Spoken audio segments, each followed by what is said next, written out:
Trees could move in a forest every night, and you probably wouldn't even notice. There are thousands of the things in even a small forest. You couldn't possibly know the position of every one. Sure, if your go-to spot had moved, you might be suspicious. But even then, if you don't go often, you'd probably just think you misremembered. Forests have few exact landmarks. It's the same all around. You'd be forgiven for not noticing the change, for not noticing that the trees are alive. But when they're at the edge of your window, bridging between the vast empty black of the night and the safety of your own home, you'll notice. When the outside world can tap upon your glass, you notice these things. A child cries, "I think I heard a noise at the window." The mother consoles, "It's just a branch in the breeze, honey. Go back to sleep." You read that and feel relief from the explanation. I read that and feel fear. What could be worse than a tree at the window? A tree that was not there yesterday. I've lived on the edge of Inwoods for over a decade. It acts as a border to the west of our small town. There's my street, with Inwoods just beyond the back fencing. The woods continue for miles until the next town. They attempted to chop down the trees a few years back to expand our quaint neighbourhood. The project was cancelled after just a few days, in favour of expanding east instead. What made them change their minds? What did they find that made them want to head in the exact opposite direction? They're afraid of something in those trees, deep within the roots, manifesting in the bark. Perhaps even the leaves themselves, as they gracefully sway unsuspectingly. They have every right to be terrified. We all do. But I wasn't always scared of Inwoods. Quite the opposite, actually. I had a friend. Her name was Emily. We used to play in the woods often as children, climbing the trees, building dens. No one knew that place like us. If trees had moved back then, we'd have known about it. I wish I could still hold those memories fondly, but knowing what I know of the woods now, I can't in good conscience look back and smile. One memory does stick out to me in particular though. A special destination that I always held near and dear to my heart. A few minutes walk through the woods, staying on the dirt path and keeping to the clearings. There's a big tree. It stands alone proudly, as if there's something different about it. A forest by definition is a large group of trees, but this one didn't feel like part of it. It was a tree in a forest, yes, but it was not a part of the forest it resided in. This was its own thing. It was special. It quickly became our go-to spot, and one day we marked it as our own by carving our initials into the bark. W.E. Emily went missing in those same woods just a few days later. It was our last time together. I think about it a lot. I was 12 at the time. My parents didn't let me join the local search parties. They told me I'd be scared. I convinced them to let me join just once, and my reaction to what I saw seemed to prove them right.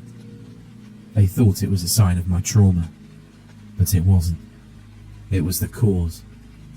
The big tree was gone. Where our initials once etched into a monument of nature itself was now nothing. Emptiness. Of course, no one knew the woods like me and Emily. Trees don't move, everyone told me. You're scared. It's okay, we all are.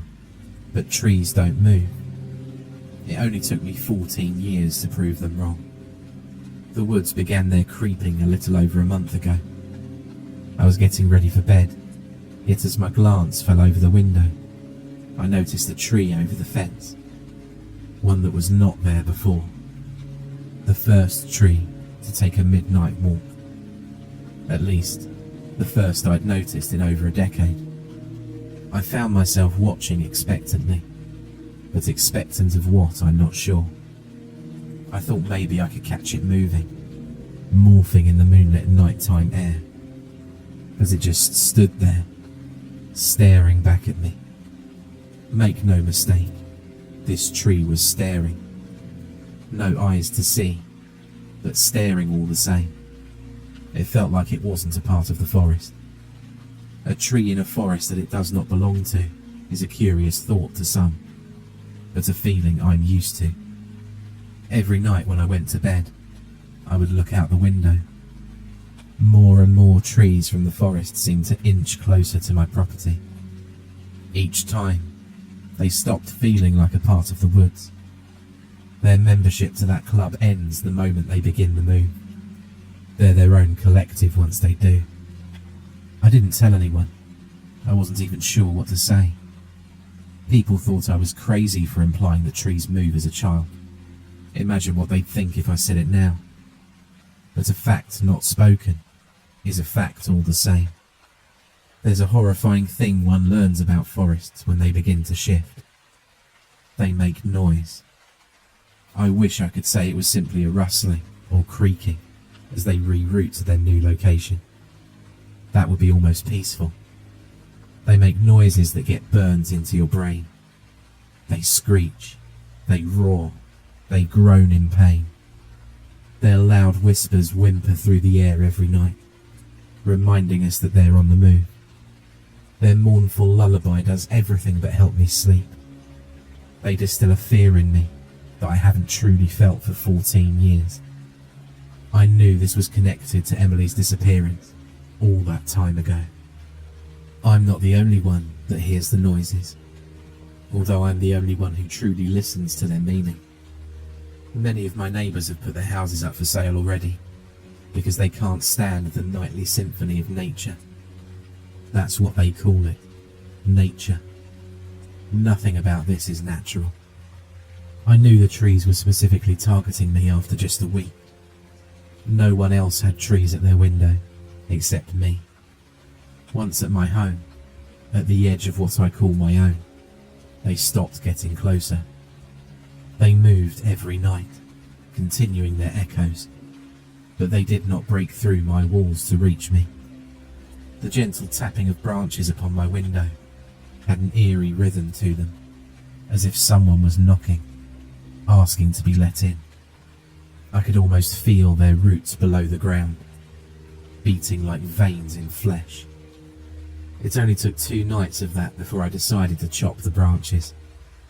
I knew they'd just grow back or move to a new position, but I needed to try it. That's when I discovered why the expansion of our town was cancelled. Blood dripped from the branches as I cut them. This was not sap.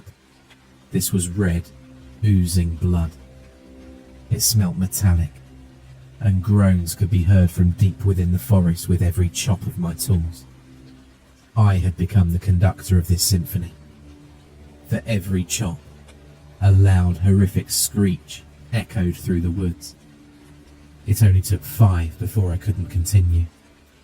You may have noticed that I haven't referred to it as inwards for a while. That's because, as far as I'm concerned, this is no longer inwards. There is not a single tree that has remained in its spot. They've all chosen to disconnect themselves from inwards by moving inwards, towards our town and my life. I'd considered selling with my neighbours, but despite all the new questions I had, this was the closest I'd ever come to answering Emily's disappearance. Last week I had a dream. I hadn't dreamt in a while, or even slept much for that matter. I dreamt of Emily, now an adult, playing among the trees. We'd gone into the woods together to remind ourselves of our childhood. "Isn't this fun?" Emily spoke with an unclear voice in this dream, almost groans, but I could still understand her. "This is," I said, vaguely aware of the real world, acutely knowing I was sleeping. "I just wish you could really be here. Perhaps I never left. Perhaps I've been trying to find my way back to you." We stared at each other before she spoke again. "Perhaps you can join me." I jolted awake to the sound of the tapping at my window, and the distant choir of the forest. Yet something about this tapping felt different, almost more excited than usual. It scraped along my window after each one, as if to no longer ask to come in, but instead to invite me outside. I peeked through the window. Many of the trees had moved away from my home. Only one was right outside. I was still tired, and my vision crooked, but I could clearly make out the letters engraved into the bark. W-E. For a second, I felt calm.